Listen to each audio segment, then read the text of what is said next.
ಹೊರ್ಗಡೆ ಸ್ಯಾಂಡ್ವಿಚ್ ತಿನ್ನೋದಕ್ಕೆ ಎಲ್ಲರೂ ಇಷ್ಟಪಡ್ತಾರೆ. ಅದೇ ಸ್ಯಾಂಡ್ವಿಚ್ನ ಮನೇಲೇ ಈಸಿ ಆ್ಯಂಡ್ ಟೇಸ್ಟಿಯಾಗಿ ಬೇಕ್ರಿ ಶೈಲಿಯಲ್ಲೇ ಹೇಗೆ ಮಾಡೋದು ಅಂತ ನಾನಿವತ್ತು ನಿಮಗೆ ಹೇಳ್ಕೊಡ್ತಾ ಇದ್ದೀನಿ. ಸೊ ನಮಸ್ಕಾರ ಎಲ್ಲರಿಗೂ, welcome back to my YouTube channel. So ನೀವೇನಾದರೂ ನನ್ನ ವೀಡಿಯೋನ ಫಸ್ಟ್ ಟೈಮ್ ವಿಸಿಟ್ ಮಾಡಿ ನೋಡ್ತಾ ಇದ್ದರೆ ಈಗಲೇ ಹೋಗಿ ಸಬ್ಸ್ಕ್ರೈಬ್ ಮಾಡ್ಕೊಳ್ಳಿ, ಹಾಗೆ ಬೆಲ್ ಐಕನ್ನ ಕ್ಲಿಕ್ ಮಾಡಿ. ಸೊ ದೊಡ್ಡವರಿಂದ ಚಿಕ್ಕವ್ರ ತನಕನೂ ಎಲ್ಲ ಇಷ್ಟಪಟ್ಟು ತಿನ್ನುವಂಥ ಈ ಸ್ಯಾಂಡ್ವಿಚ್ನ ಹೇಗೆ ಮಾಡೋದು ಅಂತ ನಾನು ಇವತ್ತು ಈ ವಿಡಿಯೋದಲ್ಲಿ ಹೇಳ್ಕೊಡ್ತಾ ಇದ್ದೀನಿ. ಹಾಗೆ ಇದಕ್ಕೆ ಏನೇನೆಲ್ಲ ಬೇಕು ಅಂತ ನೋಡೋಣ. ನಾನಿಲ್ಲಿ ಒಂದಿಷ್ಟು ತರಕಾರಿಗಳನ್ನ ಸಣ್ಣ ಸೈಜಲ್ಲಿ ಕಟ್ ಮಾಡಿಕೊಂಡು ಇಟ್ಕೊಂಡಿದ್ದೀನಿ. ಇಲ್ಲಿ ಬೀನಿಸು ಮತ್ತು ಕ್ಯಾರೆಟು ಹಾಗೆ ಎಲೆಕೋಸು ದಪ್ಪ ಮೆಣಸಿನ್ಕಾಯಿನ ಕಟ್ ಮಾಡಿ ಇಟ್ಕೊಂಡಿದ್ದೀನಿ. ನನಗಿಲ್ಲಿ ಶುಂಠಿ ಬೆಳ್ಳುಳ್ಳಿ ಪೇಸ್ಟ್ ಬೇಕಾಗಿರೋದ್ರಿಂದ ಸೊ ಮನೇಲಿ ಖಾಲಿ ಆಗಿತ್ತು. ಸೊ ಮತ್ತೆ ಮಾಡೋಣ ಅಂದ್ಕೊಂಡು ಜಿಂಜರ್ ಗಾರ್ಲಿಕ್ ಪೇಸ್ಟ್ನ ನಾನಿಲ್ಲಿ ಮಾಡ್ಕೊಳ್ತಾ ಇದ್ದೀನಿ. ಒಂದು 1/4 kg ಆಗೋಷ್ಟು ಬೆಳ್ಳುಳ್ಳಿನ ನಾನು ಇಲ್ಲಿ ಇಟ್ಕೊಂಡಿದ್ದೀನಿ. ಹಾಗೆ ಇಲ್ಲಿ 200 ಗ್ರಾಮ್ ಅಷ್ಟು ಶುಂಠಿನ ತೆಗೆದು ಇಟ್ಕೊಂಡಿದ್ದೀನಿ. ಬೆಳ್ಳುಳ್ಳಿಗಿಂತ ಶುಂಠಿನ ಸ್ವಲ್ಪ ಕಡಿಮೆ ಹಾಕಿದ್ರೆ ಚೆಂದ ಇರುತ್ತೆ. ಹಾಗಾಗಿ ಸ್ವಲ್ಪ ಶುಂಠಿನ ಕಡಿಮೆ ಮಾಡಿ ಹಾಗೆ ಬೆಳ್ಳುಳ್ಳಿನ ಜಾಸ್ತಿ ಹಾಕೊಳ್ಳಿ. ಮತ್ತು ಶುಂಠಿನ ನಾನಿಲ್ಲಿ ಸ್ವಲ್ಪ ಜಜ್ಜಿ ಹಾಕ್ಕೊಳ್ತಾ ಇದ್ದೀನಿ, ಯಾಕಂದರೆ ಗ್ರೈಂಡ್ ಆಗಬೇಕಾದ್ರೆ ಅದು ಈಸಿಯಾಗಿ ಗ್ರೈಂಡ್ ಆಗುತ್ತೆ. ಅದಕ್ಕೋಸ್ಕರ ನಾನೊಂದು ಸ್ವಲ್ಪ ಜಜ್ಜಿ ಹಾಕ್ಕೊಂಡಿದ್ದೀನಿ. ಹಾಗೆ ಇದಕ್ಕೆ ಹಾಕೊಳ್ಳೋಣ ಒಂದು 1/4 ಸ್ಪೂನಷ್ಟು ಅರಿಶಿನ. ಸೊ ಅರಿಶಿನ ಹಾಕ್ಕೊಳ್ಳಿ, ಒಂದು 1/4 ಸ್ಪೂನಷ್ಟು ಅರಿಶಿನ ನಾನಿಲ್ಲಿ ಹಾಕ್ಕೊಳ್ತಾ ಇದ್ದೀನಿ. ನೆಕ್ಸ್ಟ್ ಈಗ ಇದಕ್ಕೆ ಸ್ವಲ್ಪ ನೀರನ್ನ ಆ್ಯಡ್ ಮಾಡಿಕೊಂಡು ನಾವೀಗ ಗ್ರೈಂಡ್ ಮಾಡ್ಕೋಬೇಕಾಗುತ್ತೆ. ಸೊ ನೀರನ್ನ ಹಾಕ್ಕೊಂಡು ಈಗ ನಾವು ಗ್ರೈಂಡ್ ಮಾಡ್ಕೊಳ್ಳೋಣ. ಸೊ ನೆಕ್ಸ್ಟ್ ಗ್ರೈಂಡ್ ಕೂಡ ಆಗಿದೆ. ಸೊ ನೋಡಿ ಎಷ್ಟು ಚೆನ್ನಾಗಿ ಗ್ರೈಂಡ್ ಆಗಿದೆ ಅಂತ. ಇದೇ ಥರ ಮನೆಯಲ್ಲೇ ಹೋಮ್ ಮೇಡ್ ಶುಂಠಿ ಬೆಳ್ಳುಳ್ಳಿ ಪೇಸ್ಟ್ನ ನಾವೇ ಮಾಡ್ಕೋಬಹುದು. ಸೊ ನಾವಿವಾಗ ಮಸಾಲಾನ ರೆಡಿ ಮಾಡ್ಕೊಳ್ಳೋಣ. ನಾನಿಲ್ಲಿ ಒಂದು ಬಾಣಲಿಗೆ ಸ್ವಲ್ಪ ಆಯಿಲ್ನ ಹಾಕ್ಕೊಳ್ತಾ ಇದ್ದೀನಿ ಒಗ್ಗರಣೆಗೆ. ಸೊ ಎಣ್ಣೆ ಕಾದ ನಂತರ ನಾವು ಸಣ್ಣದಾಗಿ ಹೆಚ್ಚಿರೋ ಈರುಳ್ಳಿನ ನಾವು ಒಗ್ಗರಣೆಗೆ ಹಾಕೋಬೇಕಾಗುತ್ತೆ.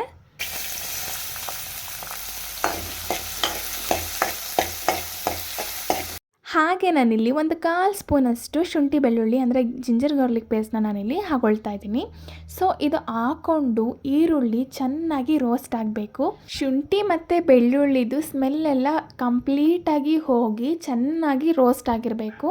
ಸೊ ಅಲ್ಲಿ ತನಕ ನಾವು ಈರುಳ್ಳಿನ ಹಾಗೆ ರೋಸ್ಟ್ ಮಾಡ್ತಾ ಇರಬೇಕು. ಇದು ಕಂಪ್ಲೀಟಾಗಿ ರೋಸ್ಟ್ ಆಗಿದೆ. ಸೊ ಶುಂಠಿ ಬೆಳ್ಳುಳ್ಳಿ ಸ್ಮೆಲ್ಲೆಲ್ಲ ಹೋಗಿದೆ.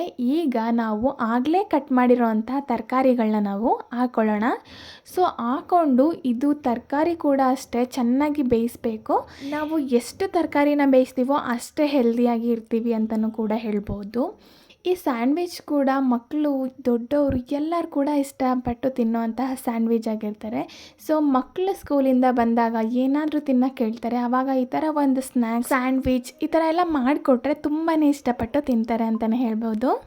ನಾನಿಲ್ಲಿ ಒಂದು 1/4 ಟೀ ಸ್ಪೂನ್ ಆಗುವಷ್ಟು ಚಿಲ್ಲಿ ಪೌಡರ್ನ ಹಾಕ್ಕೊಂಡಿದ್ದೀನಿ.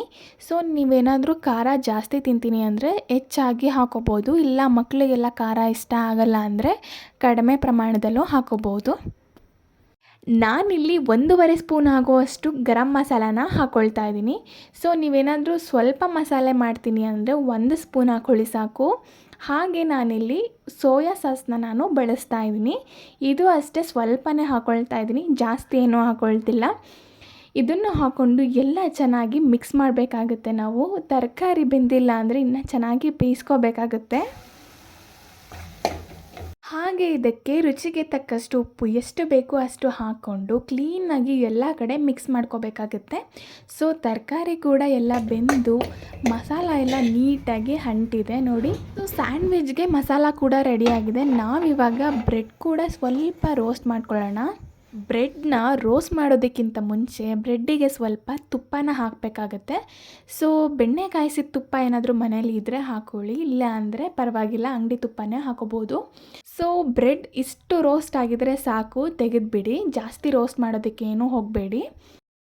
ಸೊ ನಾನಿಲ್ಲಿ ಬ್ರೆಡ್ನ ಮಧ್ಯಕ್ಕೆ ಕಟ್ ಮಾಡ್ಕೊತಾ ಇದ್ದೀನಿ. ಸೊ ತಿನ್ನೋದಕ್ಕೂ ಈಸಿ ಆಗುತ್ತೆ ಅಂತ ಮಕ್ಕಳಿಗೆ, ಇಲ್ಲ ಅಂದರೆ ಹಾಗೆ ಕೂಡ ಹಾಕ್ಕೊಂಡು ತಿನ್ಬೋದು. ಸೊ ಈ ಥರ ಕಟ್ ಮಾಡಿ ನಾವು ಆಗಲೇ ಮಾಡಿರೋ ಅಂತಹ ಮಸಾಲಾನ ಎಲ್ಲ ಕಡೆನೂ ಈ ಥರ ಸ್ಪ್ರೆಡ್ ಮಾಡಬೇಕು. ಸೊ ಎಲ್ಲ ಕಡೆ ಹಾಕಿ ಈ ಥರ ಕ್ಲೋಸ್ ಮಾಡಿ ಗಟ್ಟಿಯಾಗಿ ಪ್ರೆಸ್ ಮಾಡಬೇಕು. ಸೊ ಮಸಾಲ ಎಲ್ಲ ಅಂಟ್ಕೊಳ್ಳುತ್ತೆ, ಚೆನ್ನಾಗಿರುತ್ತೆ. ಸೊ ನಾವೀಗ ಎಲ್ಲ ಬ್ರೆಡ್ಗಳಿಗೂ ಕೂಡ ಈ ಥರನೇ ಮಾಡಿ ಹಾಕೋಬೇಕಾಗುತ್ತೆ ಮಸಾಲಾನ.